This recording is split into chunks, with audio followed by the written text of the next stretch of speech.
Olá pessoal, sejam bem-vindos de volta ao canal. O assunto desse vídeo hoje eu adoro porque é sobre vestidos de noiva. Não tem coisa que eu goste mais do que isso e vocês vão ver ao longo do vídeo.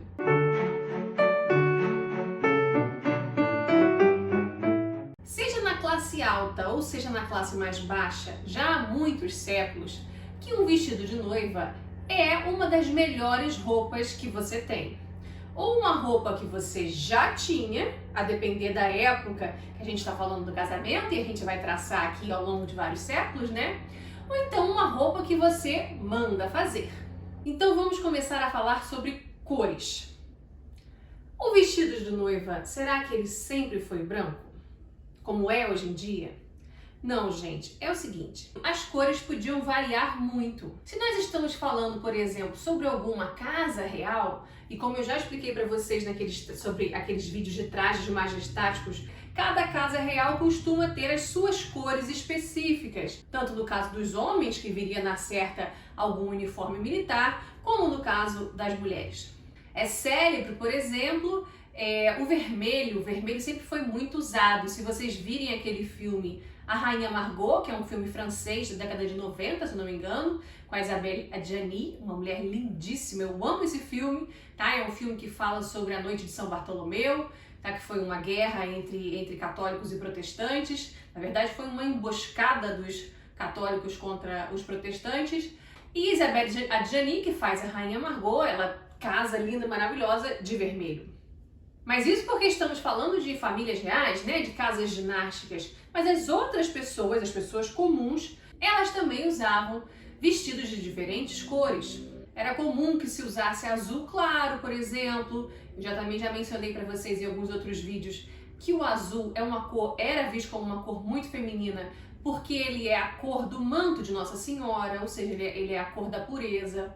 A depender da época do ano que você estivesse casando, na Europa, por exemplo, quando tivesse mais frio, se você estivesse casando no outono ou mais pertinho do inverno, você poderia usar uma roupa mais escura, como uma roupa próxima do preto.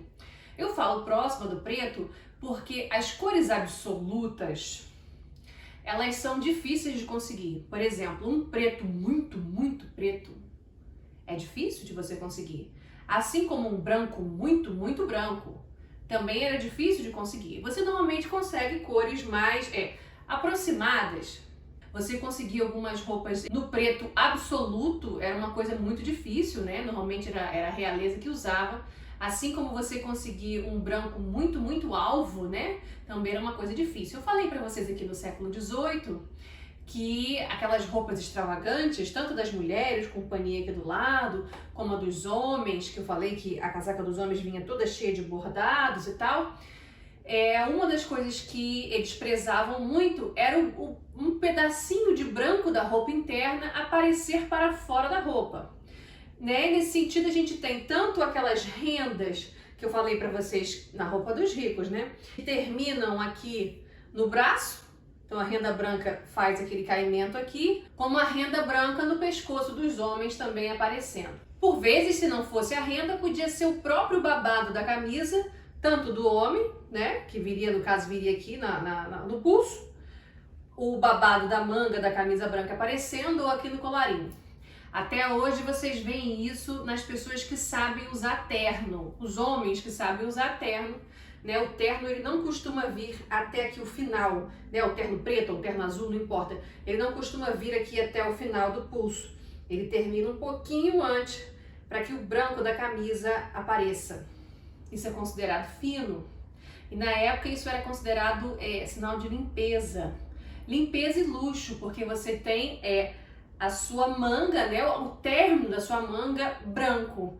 E se ele está branco, é sinal de que você não faz nenhum trabalho braçal, nenhum trabalho doméstico, né? A gente falou um pouquinho sobre isso quando eu citei as roupas do século XVIII. Então, a primeira coisa que vocês têm que ter em mente é, até o século XIX, guardem isso, eu vou explicar por quê.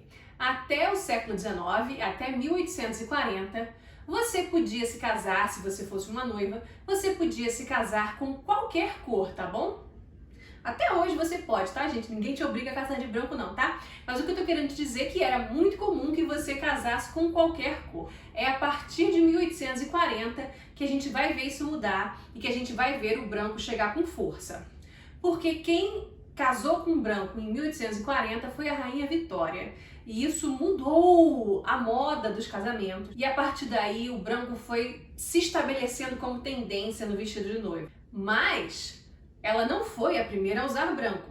Depois eu cito aqui para vocês algumas outras pessoas que usaram branco, tá? Mas se estamos falando sobre cores, eu queria trazer aqui para vocês uma tradição que eu acho muito legal e que ela ainda existe no Espírito Santo aqui no Brasil, no estado do Espírito Santo. É o seguinte, gente, lá nos idos do século XIX, havia ainda uma região entre a Polônia e a Alemanha que existe hoje em dia, né? Porque a Alemanha ela só vem a surgir mais para o final do século XIX com esse nome de Alemanha. E essa região que ficava, né, aí entre Polônia e Alemanha era a Pomerânia. Não sei se vocês já ouviram falar sobre a Pomerânia. E houve a migração de pomeranos dessa região para o Brasil. Eles foram para algumas regiões aqui do Brasil e foram também para o interior do estado do Espírito Santo, a província do Espírito Santo. E lá nessa região eles preservam a cultura deles, inclusive preservam até a língua deles, né? Não é assim, todo mundo fala, não é isso. Mas quanto mais para o interior, você consegue descobrir algumas famílias que ainda falam a língua pomerana. E, inclusive, pesquisadores da Polônia e da Alemanha já vieram aqui para o Brasil para pesquisar, porque a língua pomerana morreu na Europa, não existe mais, né? A língua e bastante dos traços da cultura. E por incrível que pareça, os pomeranos ainda resistem à cultura e à língua deles no interior do Espírito Santo. Uma das tradições pomeranas que ainda existem no interior lá do Espírito Santo é o casamento em que as noivas vestem preto. Sim, roupa preta.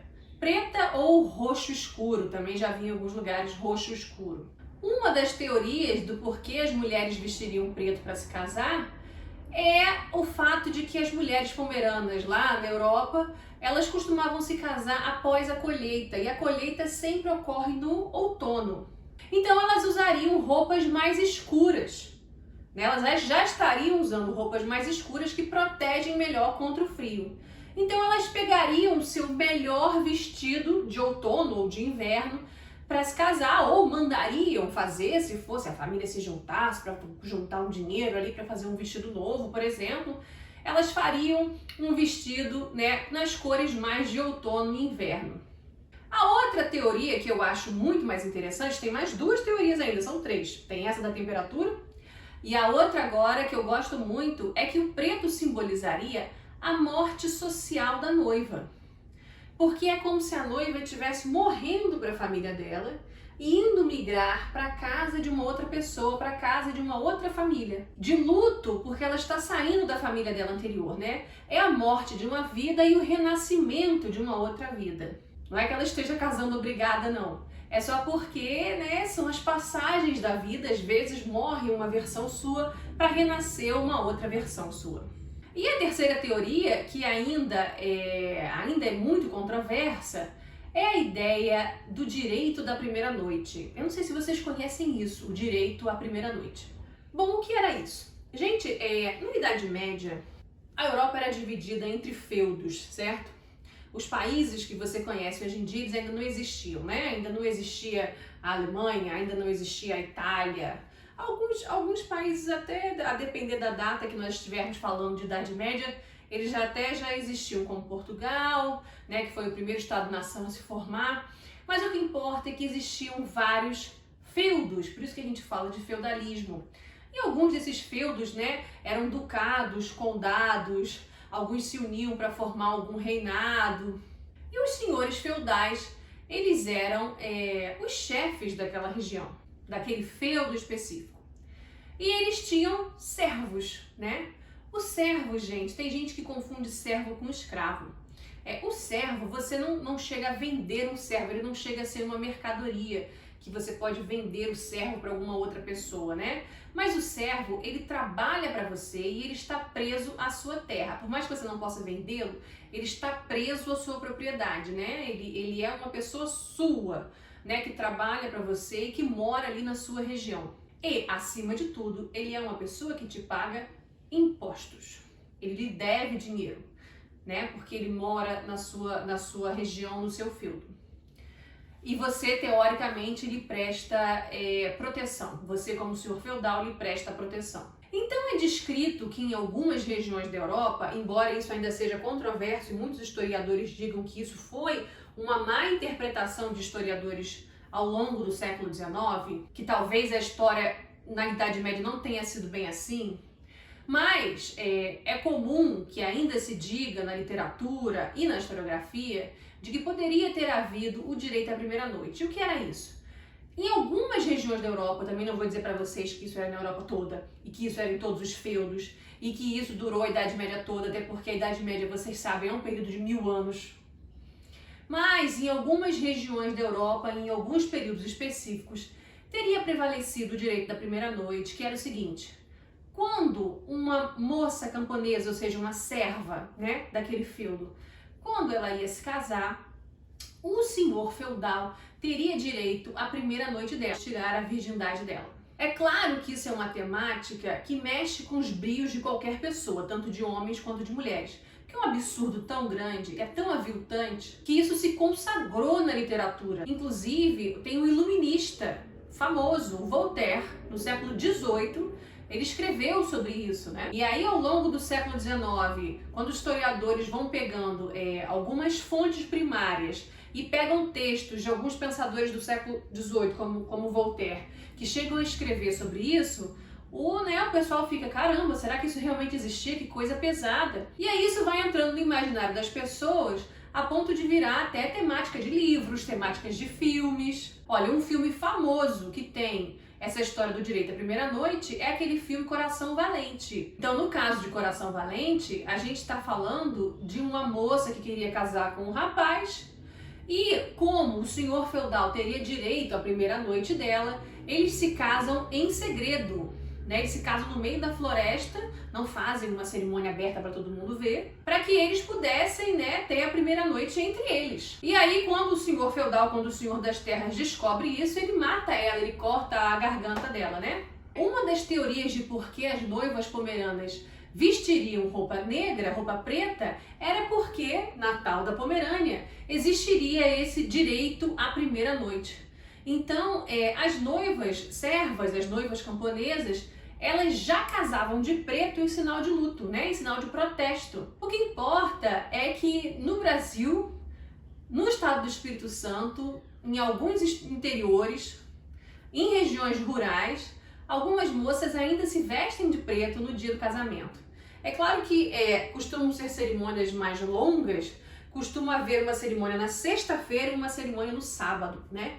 E normalmente é a cerimônia da sexta-feira que elas costumam usar a roupa preta.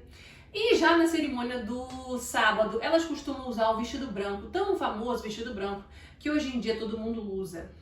Vale lembrar que nós estamos falando sobre as cores dos casamentos ocidentais. Porque os casamentos no Oriente, sobretudo na Índia e na China, as noivas usam outras cores, sobretudo o vermelho. Eu estou trazendo aqui algumas fotos para vocês verem de um sari de um casamento indiano, tradicional indiano, lindo vermelho, e também algumas fotos do casamento tradicional chinês. Mas então, já que falamos de cores, vamos entender por que hoje em dia é o branco que é o comum entre os vestidos de noiva. É o seguinte, gente, em 1840, uma certa rainha, ninguém mais, ninguém menos do que a Rainha Vitória, que é a rainha da Inglaterra, uma das mulheres que governou por mais tempo, no caso dela, não posso nem dizer que ela governou um país, ela governou um império, porque enquanto ela foi rainha, o número de colônias que o Reino Unido tinha era impressionante. Ela, em 1840, quando ela tinha, eu acho que 21 anos, ela se casou com um primo dela, o príncipe Albert. Foi uma sensação. Ele foi bombástico. Ele foi muito comentado nos jornais do mundo todo. Então, gente, a Rainha Vitória, ela se torna rainha em 1837, quando o tio dela morre. E ela tinha 18 anos de idade. E ela logo é coroada, e ela é coroada rainha solteira mesmo, não tinha marido não. Uma das coisas mais interessantes dessa história é que ela então arranja um noivo para si mesma. E o que é legal é que ela já gostava desse primo já há algum tempo, né? O príncipe Albert. Ela já achava ele bastante interessante. E o que é interessante é que nesta época era muito comum que as pessoas se casassem por interesse, né? Por interesse financeiro. Eu não vou dizer para vocês que ela escolheu um pobretão para casar. Não, não. Também ele já era um príncipe, tá? Da família Saxe-Coburg. E embora ela não tenha escolhido nenhum pobretão, né? Que não houve nenhuma perda monetária nesse casamento, o que eu estou querendo dizer para vocês é que ela pôde sim escolher com quem ela estava se casando. E ela se casou sim por amor. E isso era uma coisa rara naquele período. Não só escolheu alguém de quem ela gostava, como vocês sabem quem pediu para o casamento, quem pediu a mão do outro, foi ela que pediu a mão do príncipe Albert em casamento. Ela chegou, e aí, quer casar? Muito bem, então eles resolveram se casar em 1840. E como era o vestido da Rainha Vitória? Aí que vem, né? O que todo mundo gosta de saber. Como eu falei para vocês, ela poderia escolher qualquer cor para o vestido de noiva dela, não é mesmo? Mas aí ela escolheu o branco. E por que ela escolheu um vestido branco? Aí é que existem inúmeras teorias, né? Muita gente fala, ela escolheu o branco porque o branco simboliza a pureza, a castidade, a virgindade. Olha, não era bem isso, na verdade. Nós achamos que ela escolheu o branco porque o branco era um sinal de status, um sinal de riqueza. Como eu falei para vocês, desde o século XVIII, o aparecimento de roupas internas brancas, né, chemise ou alguma renda branca para fora da roupa, os famosos punhos de renda. Isso era sinal de riqueza, né? Isso era sinal de que se estivesse muito branco, né, se a renda estivesse muito branca ou a chemise, os babados da chemise para fora estivessem muito brancos, era sinal de que você tinha um sistema de lavanderia aí, né, que funcionava muito bem. E isso antes do Vênus Poder O2, né, ou do Homo Duplação. Então convenhamos de que você tinha serviçais para fazer esse serviço para você, e não só para fazer esse serviço de lavagem, mas para fazer qualquer outro serviço, porque suas roupas continuavam brancas, você não estava fazendo nada, né, de trabalho braçal. Então o branco, ele era uma cor que denotava status, o branco puro, que eu falei para vocês. Existiam algumas roupas brancas? Existiam, claro que existia. Eu, inclusive, também já fiz um vídeo aqui pra vocês falando sobre a roupa das crianças pequenininhas, né? Que costumavam ser sempre roupas claras, né? Roupas próximas do branco. Aí vocês podem me dizer, nossa, justo roupa de criança, né? Que suja tanto. Mas é porque não era um branco muito branco. Era esse off-white que eu tô falando pra vocês. E também expliquei pra vocês lá no vídeo das roupas de criança, o nome do vídeo se chama Rosa e Azul. Que o fato das roupas serem todas brancas também facilita, né, de passar de uma criança para outra. Você não estabelece gênero na roupa por meio de cor, né? Nem por meio de modelo também não, né? Vocês sabem que até a criança sair das fraldas, né, lá até por volta dos 2 anos de idade, não existem modelos diferentes de roupa para menino e para menina, nem modelo, nem mesmo a cor. Porque isso facilita a transmissão da roupa de uma criança para outra. E vocês sabem que nessa época, né, filho vinha um atrás do outro, atrás do outro. Mas então, o branco ou o quase branco, ele sempre existiu, mas é o branco puro. Isso era sinal de muito, muito status. Até porque as técnicas de alvejamento, né, para você alvejar a roupa, ainda não eram das melhores, né? Isso vai se desenvolver mais ao longo do século XIX, inclusive com alguns produtos químicos aí que são barra pesada. E ela não foi a primeira rainha a usar branco. Eu já falei pra vocês que outras pessoas já usaram branco antes. Mas o negócio é que ela era muito famosa. E esse casamento, por causa de tudo isso que eu tô te falando, justamente porque ela era a Rainha Vitória, né, desse Império Britânico, que se casou dessa forma que eu tô falando pra vocês, né, já coroada, pedindo noivo em casamento, um casamento por amor, e a gente tá falando aqui do período romântico. Então isso foi do tipo, ai, que coisa mais linda, casaram por amor, e por amor mesmo, eles eram um casal assim que, eles deram muito certo, tiveram muitos filhos juntos. Ela adorava o Albert, adorava.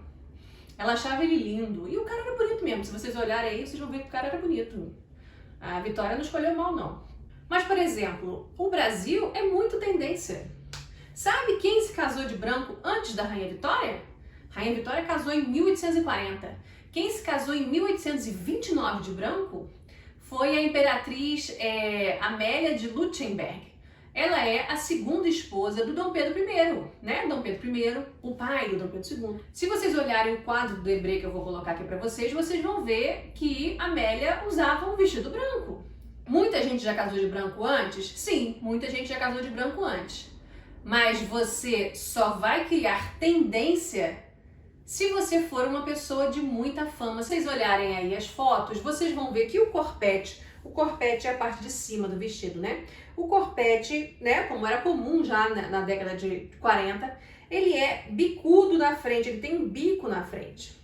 E como vocês sabem, também os vestidos do século XIX, né, neste período, eles são um vestido em duas partes. Você tem um corpete, né, a parte de cima, e você tem a saia. Quando você coloca os dois juntos, eles parecem que são um vestido costurado junto, né, que é uma coisa só, mas na verdade são duas partes. Vocês reparem também na saia, que é toda plissada, mas vocês reparem que ela não é muito ampla, ela não é muito abobadada, porque em 1840 ainda não existia a tal da crinolina que eu falei para vocês.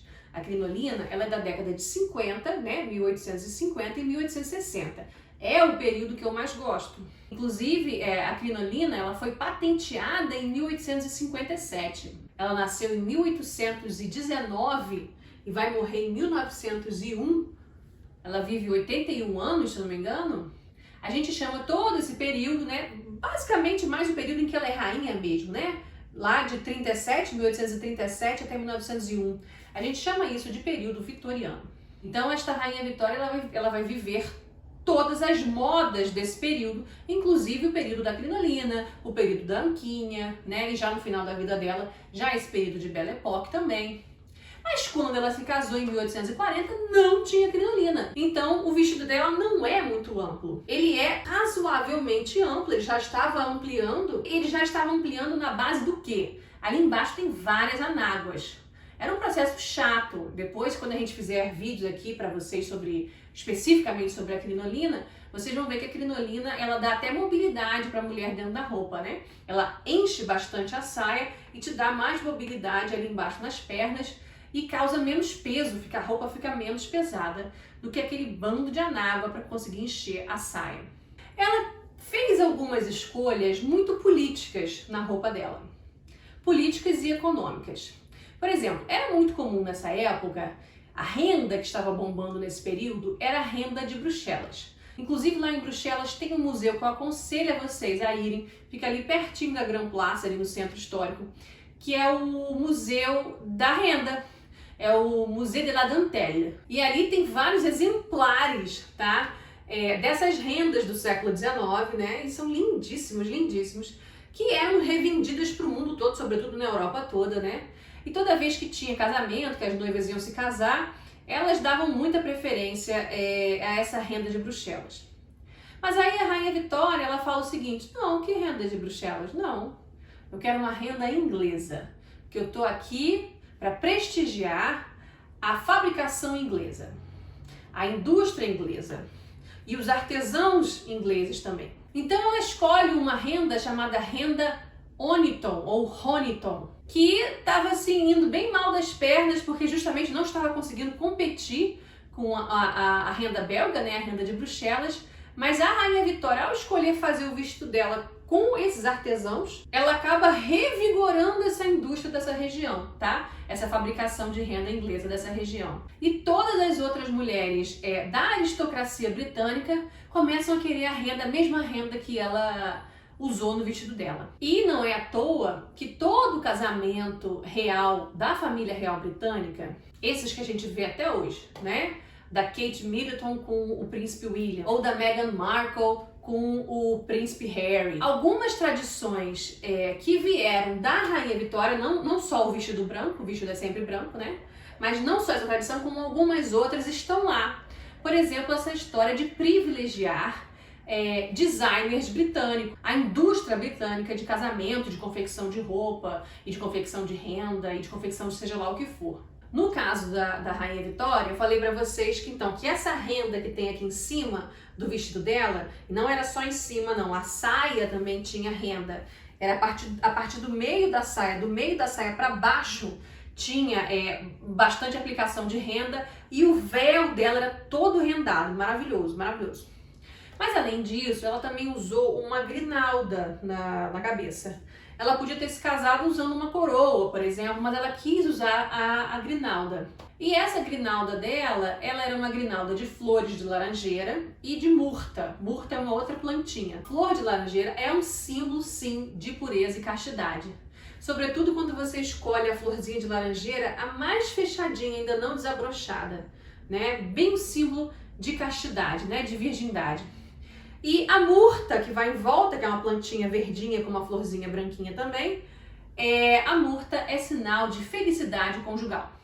E aí que eu falei para vocês das tradições que vão ficando na família real britânica. Vocês reparem no buquê de flores da Diana quando ela se casou com Charles, ou da Kate Middleton quando ela se casou com o príncipe William, ou da própria Meghan Markle quando ela se casou com o príncipe Harry. Todos esses buquês de flores são um buquezinho que você vê uma plantinha verde com uma florzinha branca no meio. Isso é murta. A tal da murta que estava na grinalda da Rainha Vitória. E, gente, diz a lenda, né? E dizem que não é lenda, não, dizem que é verdade mesmo, que é a mesma planta, a mesma muda de murta, tá? Desde a época da Vitória, em que eles cortam dessa muda para poder fazer o buquê de noiva das noivas da família real. Eu li em alguns lugares que foi um ramo tirado da própria grinalda da Rainha Vitória, que eles fizeram um enxerto, que eles plantaram lá no palácio, e aí cresceu e até hoje está viva essa planta, e é dali que eles tiram a murta dos novos casamentos da família real britânica. Então, como vocês podem ver, existem várias tradições, né, que se estabeleceram não só nos próprios casamentos da família real britânica ao longo do tempo, como se estabeleceram na própria Inglaterra e dominaram até o mundo. Na época que ela se casou, em 1840, ainda não existia fotografia. Ela resolve vestir de novo o vestido dela de noiva e pede para o príncipe Albert botar de novo a roupa que ele usou no casamento. E eles batem uma foto do casamento, como se eles tivessem tirado uma foto do casamento. Mas isso foi uns 14 anos depois, tá? Da própria festa, da própria cerimônia de casamento. Vou mostrar aqui a foto para vocês. O véu que ela usou no casamento, ela usou depois em outros vários momentos, esse véu rendado. Vou mostrar aqui uma foto dela já bem mais velha, também usando esse véu. Agora, a renda que tinha na saia do vestido dela, que não existe mais. Certamente ela reciclou essa renda em alguma outra roupa, tá? E se perdeu. Então a saia hoje em dia ela está lisa, porque esse vestido, ela gostava tanto do vestido dela, que obviamente o vestido está preservado, esse vestido de 1840, tá? Ele está lá num museu em Londres, ele pode ser visto. E o corpete em cima, ele é original, com essa renda aqui em cima que eu mostrei pra vocês. Mas a saia já está lisa, sem a parte de baixo de renda. Você vai olhar e vai dizer, eita, mas que o vestido parece bege, parece champanhe, tá meio off-white, não era branco? Você não falou que era branco, super branco? Gente, um vestido de 1840, ele já ganhou uma outra coloração. Vocês sabem que o branco vai ficando meio amarelado. Agora, uma coisa muito interessante que eu noto aqui no canal é o seguinte. Quando eu falo sobre moda no século XIX e mostro para vocês a crinolina, muita gente nos comentários comenta, eu usei no meu casamento uma crinolina. Outras pessoas falam, ai, parece tanto com o meu vestido de noiva. Então, como vocês podem reparar, hoje em dia, uma das formas, claro que você pode se casar de diversas formas, tá? Mas uma das formas em que você mais conseguiria se aproximar de uma roupa do século XIX seria no momento do seu casamento. Inclusive, muita gente comenta, eu queria que a moda voltasse a essa moda do século XIX, para eu poder usar um vestido desse, nem que fosse uma única vez na minha vida. Você pode. Ninguém vai te achar maluca se você estiver com um vestido de noiva no dia do seu casamento, né? Agora, se eu sair aqui embaixo para comprar um pão, né? Ou então ir no banco com aquele vestido que vocês me viram aí do século XIX, o pessoal vai me achar maluca. E aí, gente, é que eu queria falar para vocês sobre como o vestido de noiva ele foi mudando ao longo das décadas. Falei para vocês que antes do século XX, o seu vestido de noiva ele tinha a modelagem normal do período da sua melhor roupa, né, de festa. É hoje em dia que você chega para mim e fala: nossa, esta roupa do século passado parece com o meu vestido de noiva. Veja, hoje em dia há um descolamento. Não é sempre, às vezes não há descolamento, mas hoje em dia pode haver um descolamento da moda do período, ou seja, da moda de 2020, para a moda do vestido de noiva, que você não usaria jamais em nenhum outro momento da sua vida que não fosse essa cerimônia, que é a cerimônia de casamento. Mas nem sempre foi assim, na verdade nunca foi assim. O seu vestido de noiva, ele seguia exatamente a moda do período. Se era o período com crinolina, usava-se crinolina. Se era o período da anquinha, usava esse período, né, esse modelo com anquinha. Por exemplo, o filme que eu falei pra vocês, que é aquele A Época da Inocência, tá no Netflix de novo, viu? Que ele voltou lá pro catálogo do Netflix. A Winona Ryder, quando ela casa lá com Daniel Day-Lewis, inclusive, gente, como ele seguia a moda do período com a única observação de que ele era branco, as mulheres elas podiam voltar a usar esse vestido em outros momentos da vida dela. Por exemplo, nesse filme, Época da Inocência, um ano após o casamento, quando a personagem da May vai a uma ópera com o marido dela, ela está usando o vestido do casamento dela. A única diferença é que ela não está segurando o buquê e não está de véu, mas o vestido ela está usando. Hoje em dia, é que é impossível você usar o seu vestido de noiva em algum outro momento da sua vida. Então, vai seguindo a moda do período. Se você pega um vestido de noiva da década de 1930, a moda é de 1930. De 1940, a moda é de 1940. Quando será que os vestidos começam a se descolar da moda do período e começar a pegar referências de vários outros períodos históricos? Quando será? Será que é 1850? Ainda não é. Mesmo que você me diga, olha, mas em 1850, olha quanto vestido que eu vejo aí com a saia grande, rodada, né? Parecendo até com o século XIX. Calma, gente. Vocês têm que lembrar que em 1947, a Maison Christian Dior, né? O Christian Dior, ele cria o tal do New Look. Um dia a gente também pode fazer um vídeo sobre o New Look. Mas o New Look, a gente tinha passado pela Primeira Guerra Mundial, pela Segunda Guerra Mundial, a roupa das mulheres elas se simplificaram muito ao longo desses períodos, né? Menos justas, né? Mais fáceis de usar, com menos tecido, com mais praticidade, ninguém estava com dinheiro, tanta gente morreu, tanta desgraça no mundo, pelo amor de Deus, né? A roupa veio mudando bastante. A Segunda Guerra Mundial ela termina em 1945, mas o Christian Dior é de uma maison que faz roupa pra gente com muito dinheiro, gente que tinha saudades daquele mundo. Vocês lembram quando o mundo era, né, antes da guerra? Vocês lembram disso, né? Ele vai resgatar lá do século XIX a cinturinha, né, bem pequenininha das mulheres, ou seja, as mulheres usando corset, usando espartilho, as saias mais avolumadas, ou seja, enchimento na roupa, né? A gente conhece a anquinha, a gente conhece a crinolina, a gente conhece aqueles vários pads, que são aquelas almofadinhas que você pode colocar na lateral, né, dos corsês do final do século XIX. Então ele vai recuperando essas cores e cria o tal do New Look em 1847, que tem essa cintura bem apertadinha, porque ele volta a usar corset, olha que doido, 1947, já no século XX, e cria a saia volumada de novo.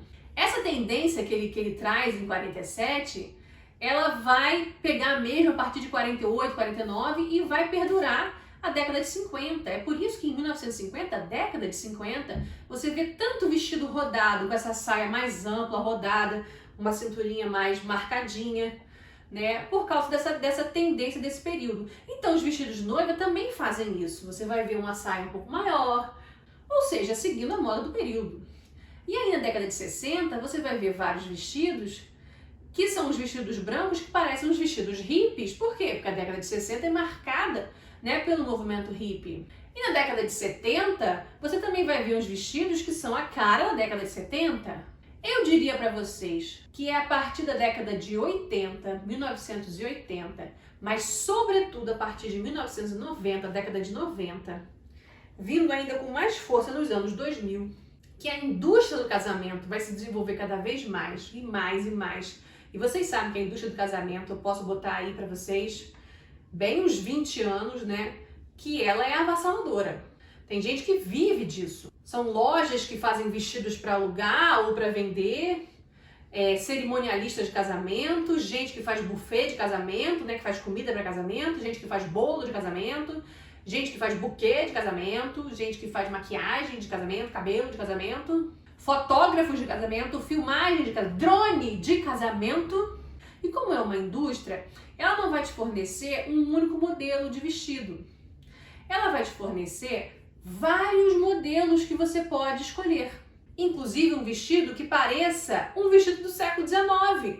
A ponto de você vir me dizer no meu vídeo sobre roupa do século XIX que parece com o seu vestido de casamento. Então vamos aos modelos, porque eu adoro falar sobre isso. Vamos aos modelos de vestido de noiva que você pode usar atualmente. Évasé. Vocês sabem o que é évasé? Évasé é quando a saia ela vai abrindo assim, ela é um pouco mais estreita em cima e ela vai abrindo em évasé para baixo, ou seja, ela vai formando a letra A. Esse é um modelo de vestido. Isso estou falando de saia, depois eu falo da parte de cima, tá? Então estamos falando de saia. Existe a saia em évasé, existe a saia fluida. O que é uma saia fluida? É uma saia que desce reta, né? E nesse sentido ela desce reta ou colada ao corpo. Vocês sabem que tem alguns vestidos que são, né, mais coladinhos no corpo, ou eles são mais fluidos, que parece o quê? Parece um caimento de camisola, né? Parece uma roupa greco-romana, por exemplo, né? Aquele vestido que cai branco fluido. A outra saia que você pode ter é a saia princesa. E é aí que você me fala, eu usei uma crinolina no meu casamento, ou eu usei uma crinolina na minha festa de 15 anos. Porque a saia princesa, para ela ter esse domo, né, essa armação arredondada, ela precisa de uma estrutura interna que faça isso. Então, normalmente se usa uma crinolina. É exatamente uma crinolina como era do século XIX? Não é bem exatamente, né? A gente costuma ver muito essas crinolinas chinesas que são vendidas nesses sites chineses e tal. Ela tem uma estruturazinha, ela não faz tanto assim esse domo redondo, ela faz mais em A também, né? Ela como se fosse aquele próprio vestido évasé, só que mais estruturado por baixo. Mas por vezes você encontra algumas noivas sim com um vestidão bem arredondado. Por vezes quando você encontra ele bem arredondado assim, ele não tá no estilo princesa, ele tá no estilo merengue, a saia tá no estilo merengue. Que é isso, merengue? É o seguinte, vocês já viram aqueles vestidos em que a saia tem a saia de baixo, mas por cima tem uns repuxados no tecido, como se fosse um cupcake? A noiva parece um cupcake, né? Esse repuxado é como se ela fosse um merengue, parece que ela é um docinho. O outro formato de vestido célebre é o sereia.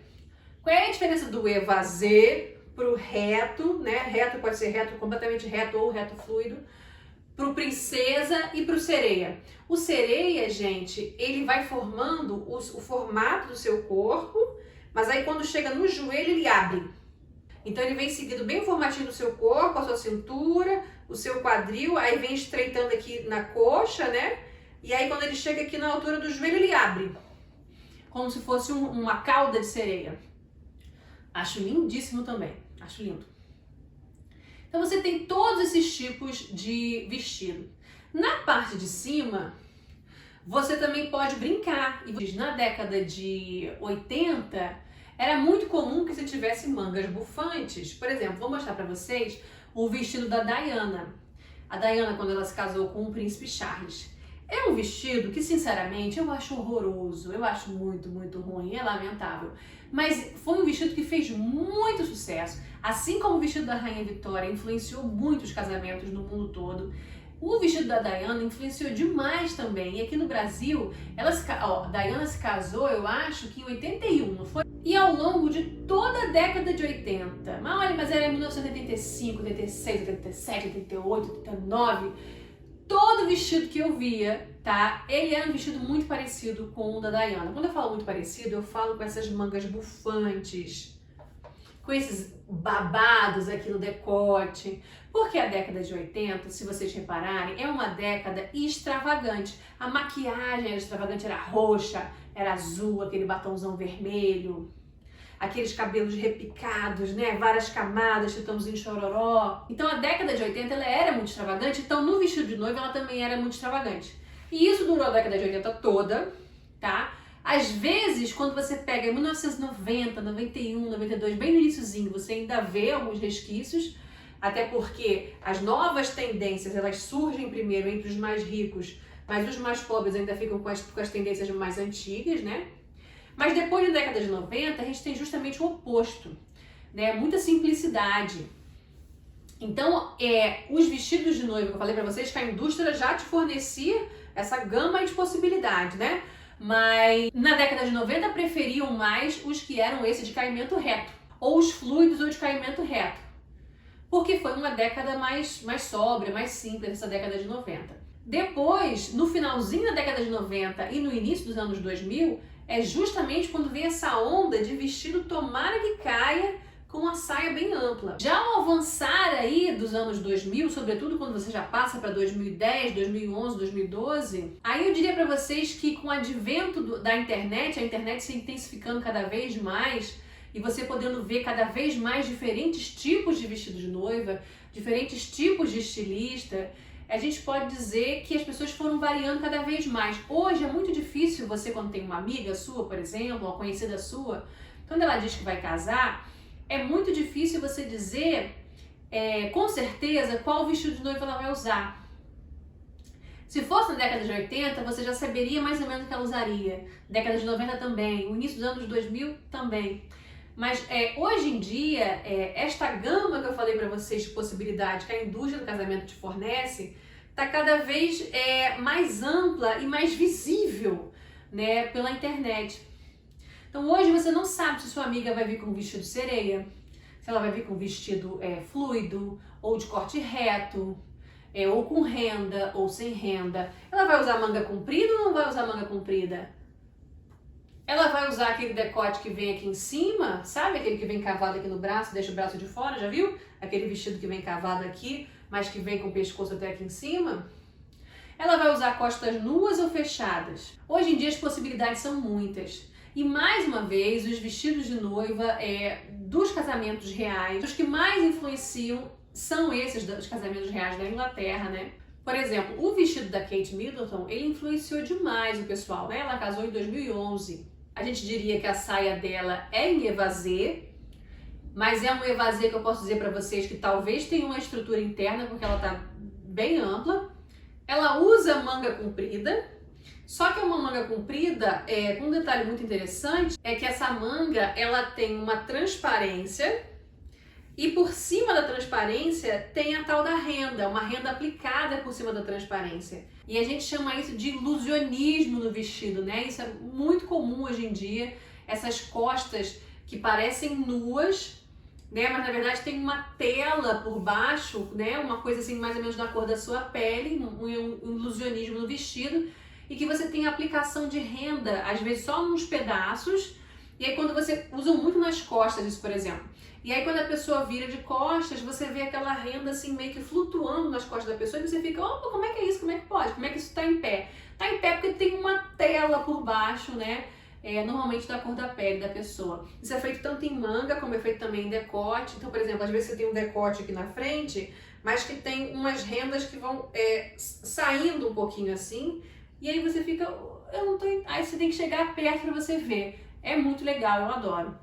Então é isso, gente. Hoje em dia você pode ter renda, essa renda com ilusionismo, você pode ter pedraria, a pedraria também fez muito sucesso, aqueles cintinhos, sabe, todo cheio de cristal Swarovski. Você tem vestidos com tecidos que brilham, não é nem cristal, porque houve um tempo que você ficava bordando, as costureiras ficavam bordando pérola na saia do vestido, no corpete do vestido, né? Pérola falsa, mas era pérolazinha. ou então ficava bordando cristal Swarovski, mas hoje em dia você tem tecidos que são brilhosos, e isso tudo misturado ou com vestido fluido, ou com vestido evasê, ou com vestido princesa, ou com vestido sereia, e você tem o branco mais branco, você tem o marfim, você tem o champanhe, você tem o off-white, mas você tá sempre ali brincando de branco ou perto do branco. E se eu for dizer pra vocês qual é o estilo de vestido que eu mais gosto, eu acho muito difícil dizer isso pra vocês, porque eu gosto de vários. Mas eu posso dizer pra vocês que uma saia em evasê, fluida, mas em evasê, me chama bastante atenção, que são esses vestidos românticos. Eu adoro vestido romântico.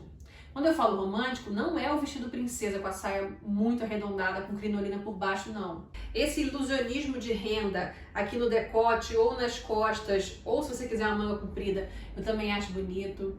Eu acho difícil dizer pra vocês qual é o que eu mais gosto. Eu vou deixar aqui um conjunto de vestidos que eu gosto, tá? Pra vocês verem. Vou mostrar o meu vestido de noiva que eu casei em 2009. Ai, 2009, já faz tempo.